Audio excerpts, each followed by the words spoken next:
Diriwayatkan pada masa lalu, Pulau Belitung pernah mengalami sesuatu musim barat hijau, yakni kemarau panjang yang melebihi kemarau yang datang biasanya.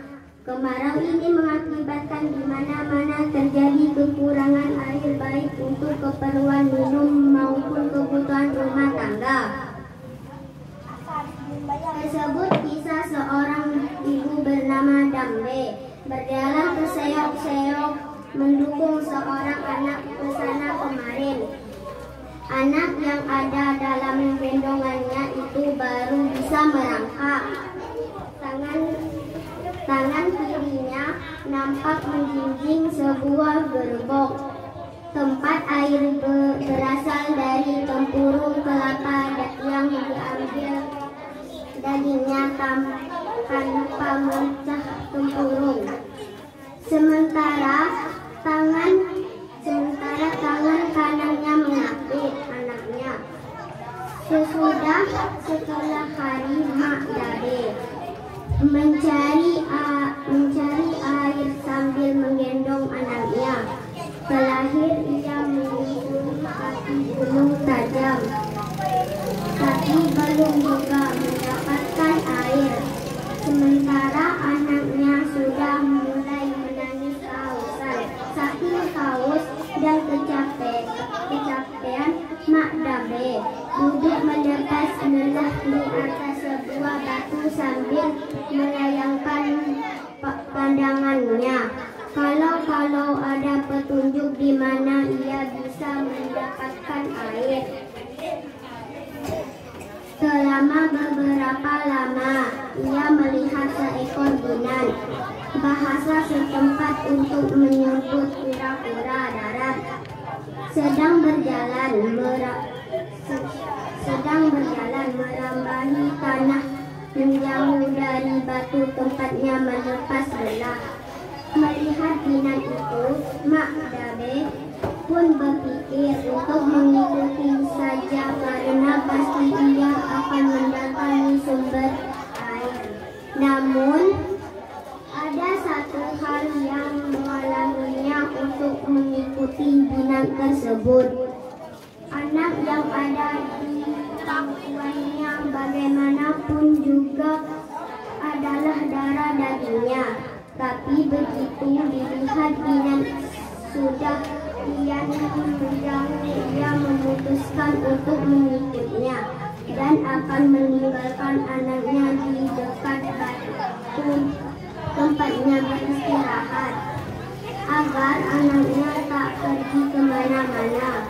Ia pun meletakkan anaknya di atas tempat tanah yang telah dipagarinya dengan susunan batu berbentuk 4 persegi panjang. Setelah merasa anaknya aman dan tidak akan bisa pergi kemana-mana, Mak Dabe pun bergegas menyusul gunan tadi.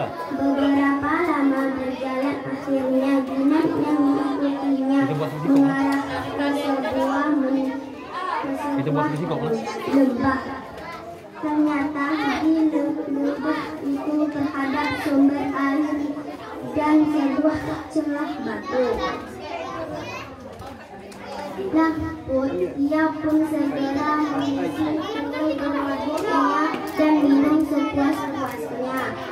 Setelah puas minum, barulah Mak Dabe tersadar bahwa ia harus segera kembali ke batu tempat ia beristirahat tadi untuk mengambil anaknya yang ia tinggalkan di sana.